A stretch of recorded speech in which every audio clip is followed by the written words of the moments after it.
Ana María, buen día. ¿Cómo está en Colombia? Estás en Bogotá, ¿no? Buenos días, Sergio. Buenos días, Juan. Efectivamente, estoy en un amanecer bogotano típico, nublado y un poco frío también.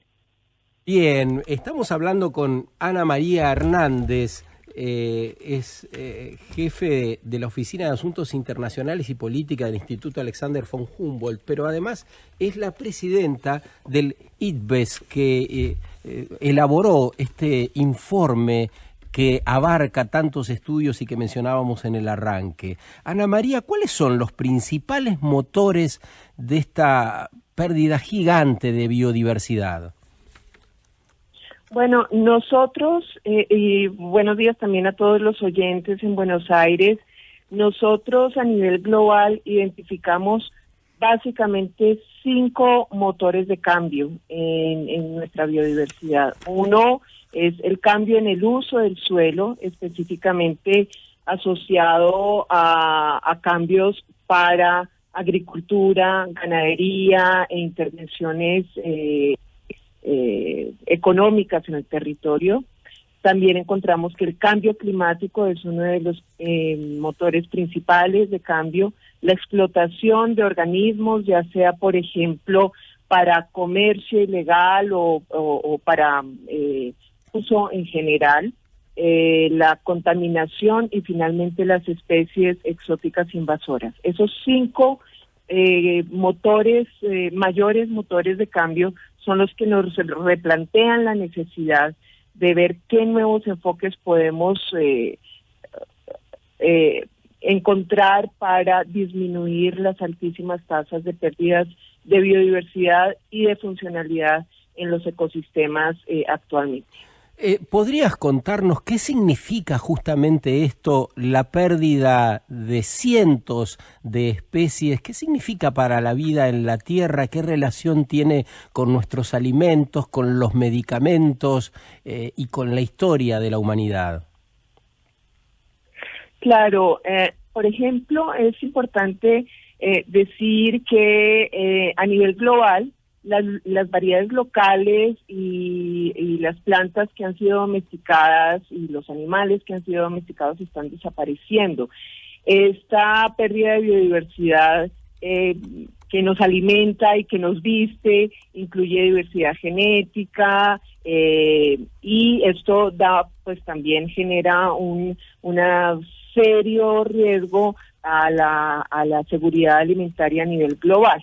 También eso significa que estamos poniendo en peligro la capacidad de resiliencia de sistemas agrícolas y eso genera también muchas pestes, patógenos y está asociado al cambio climático. Entonces, nosotros, por ejemplo, desde el 2016, para el 2016, 559 de las 6.190 especies domesticadas utilizadas para alimentación y agricultura ya estaban extintas y por lo menos 1.000 más están en peligro. Entonces, si nosotros vemos que no solamente la biodiversidad es la naturaleza silvestre, sino también la naturaleza domesticada, nosotros mismos estamos en riesgo de extinción porque no estamos sabiendo conservarla. Así es, parece casi un acto suicida de todos nosotros. Exacto. ¿Hay un riesgo cierto de que estas cifras, por alguna razón en el futuro cercano, empiecen a aumentar, digamos que las variables se disparen? Las tendencias, si nosotros seguimos haciendo las cosas como estamos, si seguimos haciendo, como decimos en inglés, los business as usual, pues básicamente sí, hay una tendencia cierta en que las cifras de pérdida de biodiversidad, de extinción de especies, o de especies en peligro va a seguir aumentando. Esto lo que significa es que tenemos que cambiar patrones de consumo, tenemos que cambiar patrones de producción, tenemos que ser innovadores en nuestra aproximación a lo que quisiéramos que sea nuestra vida de forma sostenible. Y eso es un reto de pensarnos, de sentar y repensarnos y decir las cosas como van, no van bien. Estamos escuchando esta mañana con muchísima atención a Ana María Hernández. Es la mujer que preside este gran estudio que ha conocido la humanidad, donde se nos dice, se advierte a la humanidad, que hasta 1 millón de especies están en riesgo de extinción. Por lo tanto, también hay un riesgo cierto de la pérdida de la especie que representamos aquí en la Tierra. Ana María, acá Juan. Recién te escuchaba decir Hola, Juan. Acerca de este cambio en los patrones de consumo, ¿no?, que debiéramos adoptar, y cómo, bueno, este informe también está dirigido hacia todo el mundo, desde dirigentes políticos hasta cualquier individuo que habite el planeta. Y lo que me preguntaba es, ¿qué le responderías vos a aquellas personas que dicen que el hombre se adapta, que el ecosistema también? Bueno, yo puedo decir que el ecosistema claramente se adapta, es decir, el medio ambiente y la biodiversidad están basados en los procesos evolutivos. Entonces, puede que nosotros extingamos 1.000 millones de especies, 200.000 millones de especies, lo que quieran, pero de todas formas la vida en el planeta siempre va a encontrar una forma de transformación. ¿Cuál es el problema? Nosotros estamos presionando enormemente a las especies con las cuales nosotros tenemos una relación directa. Entonces, en la medida en que el ser humano está extinguiendo las especies de las cuales depende, el ser humano básicamente tiende a extinguirse, mientras que la biodiversidad por su lado busca evolucionar efectivamente con otras especies, a otras tasas de crecimiento y va generando nuevas tendencias de resiliencia. De forma que dentro de 50 años los ecosistemas que veamos y las especies que veamos no serán las que nos alimentan hoy a nosotros. Entonces tenemos que pensar que es una relación totalmente intrínseca entre la pérdida de biodiversidad y lo que nosotros estamos generando como peligro humano para sobrevivir. A propósito, nosotros no tenemos esa capacidad de evolución y de cambio tan rápido. Así es. Jamás la vamos a tener como seres humanos. A propósito de esto, Ana María Hernández, quizá podamos entender, especialmente en nuestros países, donde la economía una y otra vez resulta inviable, ¿por qué lo es? ¿Por qué no funciona la economía? El informe dice, no se están atendiendo las variables ambientales para evitar esta extinción masiva. Por lo tanto, esta es una economía que se aleja de los problemas reales, ¿no crees? Pues a nivel global, sí, claramente. Y lo que pasa es que, mira, si lo aterrizamos a nuestros países, les cuento que la IPBES, la plataforma, hizo una evaluación ya para la región de las Américas que lanzamos el año pasado, donde una de las presidentas, de hecho, de esa evaluación, de hecho, es argentina, María Elena Zaccagnini, y allí nosotros pudimos encontrar que en la región, si miramos al valor económico de las contribuciones de la naturaleza a nuestra ciudad, a nuestra sociedad, es equivalente al Producto Bruto Interno del continente o alrededor de 24 billones al año de dólares americanos. Es decir, nosotros vemos que nuestra biodiversidad es riquísima. Entonces, si tenemos toda esa cantidad de biodiversidad, no nos preocupamos, porque siguen habiendo pájaros, siguen habiendo árboles y... Pero el país donde vives, Ana María, el país donde vives está en el 4º lugar en el mundo por la pérdida de bosques tropicales. De deforestación. Entonces, ¿cómo ha sido ese proceso tan brutal? Tiene una directa relación con una economía inviable. Todas las economías en este momento alrededor de la biodiversidad, si se miran desde la biodiversidad, no son sostenibles. No sé si sean inviables porque finalmente las economías nos están sosteniendo a los hombres, pero claramente son totalmente insostenibles. En Colombia nosotros estamos atacándolo. Bueno, el tema económico de la deforestación es gravísimo, pero también hay que tener en cuenta cuando uno ve esos niveles de intervención y yo veo que se acaba de lanzar en Colombia un programa de cero deforestación y que estamos haciendo trabajo con las comunidades para generar alternativas al uso de maderables. Estamos también invirtiendo en reforestación, en restauración de tierras.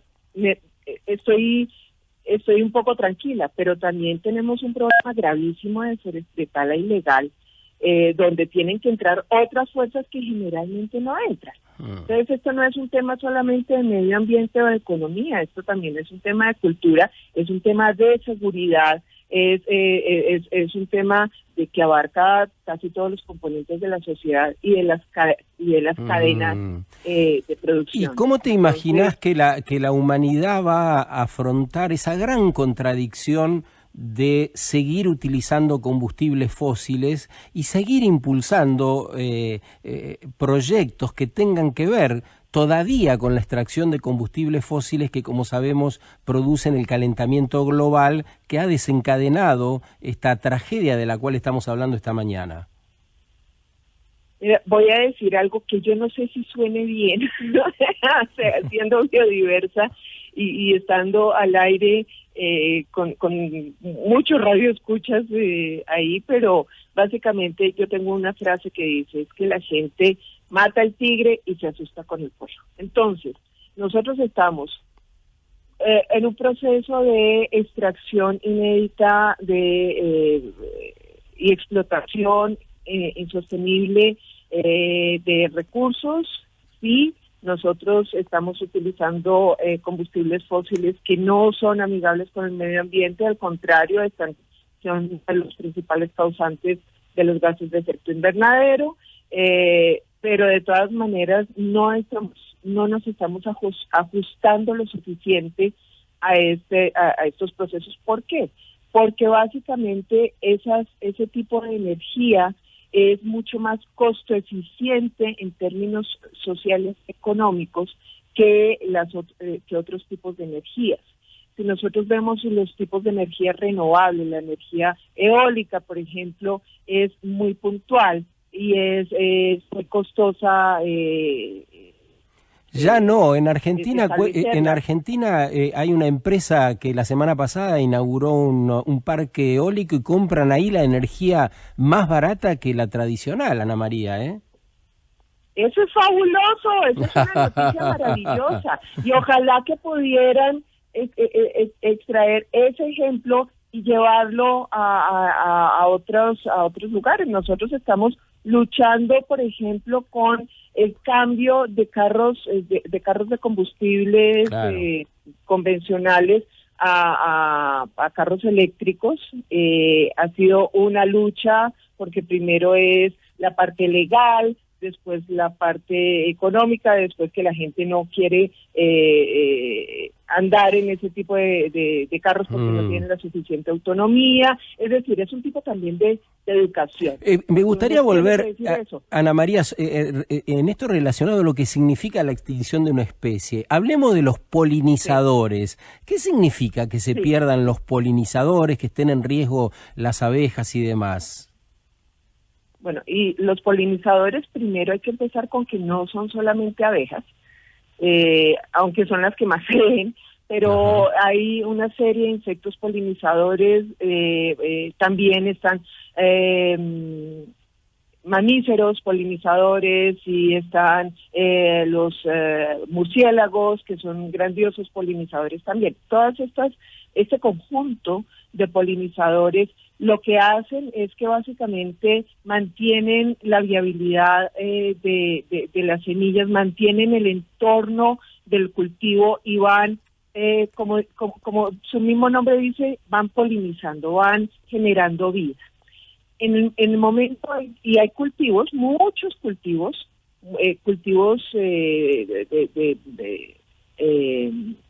normales de vegetales y de frutas, pero también cultivos como el cacao y como el café, que dependen directamente de esos procesos de polinización. No es que uno siembre el árbol y automáticamente aparezca cacao. Tiene que haber la intervención de un polinizador para que efectivamente se genere todo el proceso de producción del fruto, de la floración y después la producción del fruto. Entonces, si estos polinizadores no están, básicamente ese campo agrícola que depende de los polinizadores deja de producir. Es automático. Y nosotros vimos ese proceso de pérdida de polinización, de pérdida de polinizadores muy grave en Europa, y en Europa dijeron, no, tenemos que hacer algo. Entonces hicimos una evaluación también en la IPBES sobre polinización, polinizadores y seguridad alimentaria. Gravísimo. Y lo retomamos en nuestra evaluación de las Américas. Ayer yo veía un ejemplo también aquí en Colombia de una extinción, bueno, no extinción, una mortandad masiva de polinizadores asociados a un cultivo de aguacate, y esto se debió básicamente al uso inadecuado de pesticidas que atacaron directamente a los polinizadores.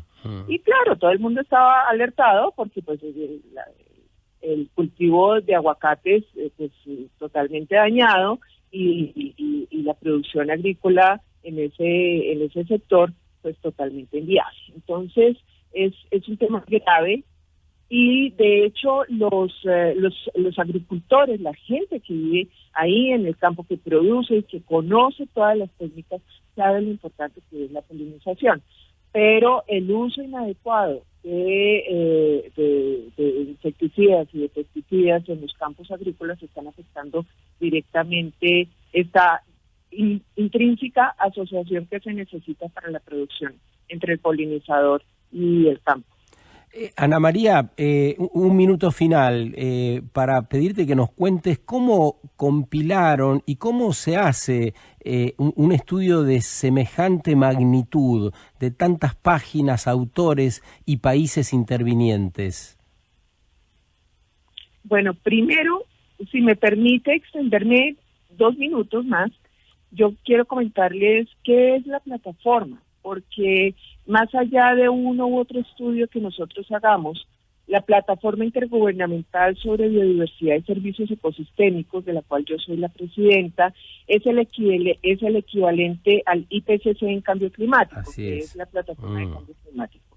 Y nosotros básicamente estamos ahí para identificar el conocimiento existente en biodiversidad, generar reportes y escenarios sobre biodiversidad, y también establecer mecanismos de cooperación, creación de capacidad y entendimiento para la toma de decisiones en materia de biodiversidad. Entonces, para eso estamos sentados 132 países que son miembros, y hay un cuerpo directivo que es el Buró, la Mesa de la Presidencia, y un cuerpo, digamos, de apoyo científico, que es el panel multidisciplinario de expertos. Todos juntos definimos cuáles son las prioridades a nivel global que, digamos, nos presentan los países, nos presentan las organizaciones internacionales, y nosotros definimos prioridades de estudios. Cuando definimos hacer un estudio, por ejemplo, este estudio global que fue el que se lanzó ahora en París, abrimos una convocatoria para que cualquier persona que tenga el nivel de expertise en su campo pueda participar. Entonces no es un espacio cerrado, nosotros no escogemos a dedo los autores, sino cada autor de cualquier país del mundo que sienta que tenga la experiencia global para participar, lo puede hacer. Y tienen que validar eso ustedes, ¿no? Y se valida esa expertise.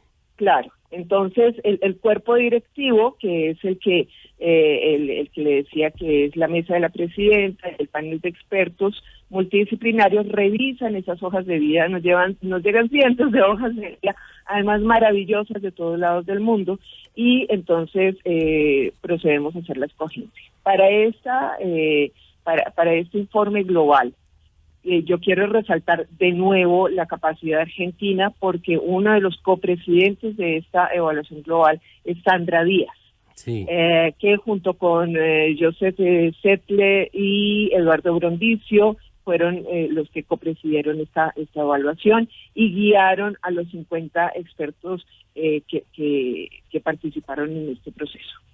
Entonces, sí, señor. No, agradecerte, estamos muy cortos de tiempo ya, se nos fue media hora de programa interesantísimo escuchándote, Ana María, agradecerte que te hayas levantado tan temprano, son las 6 allá, así que gracias una vez más y felicitaciones en tu nombre y que se extienda a todo ese gran equipo que, bueno, por lo que acabas de contar podemos entender muy bien de qué se trata esa gran tarea, así que un abrazo grande. Bueno, muchas gracias. Un abrazo también para ustedes, para todos los oyentes y feliz sábado viernes.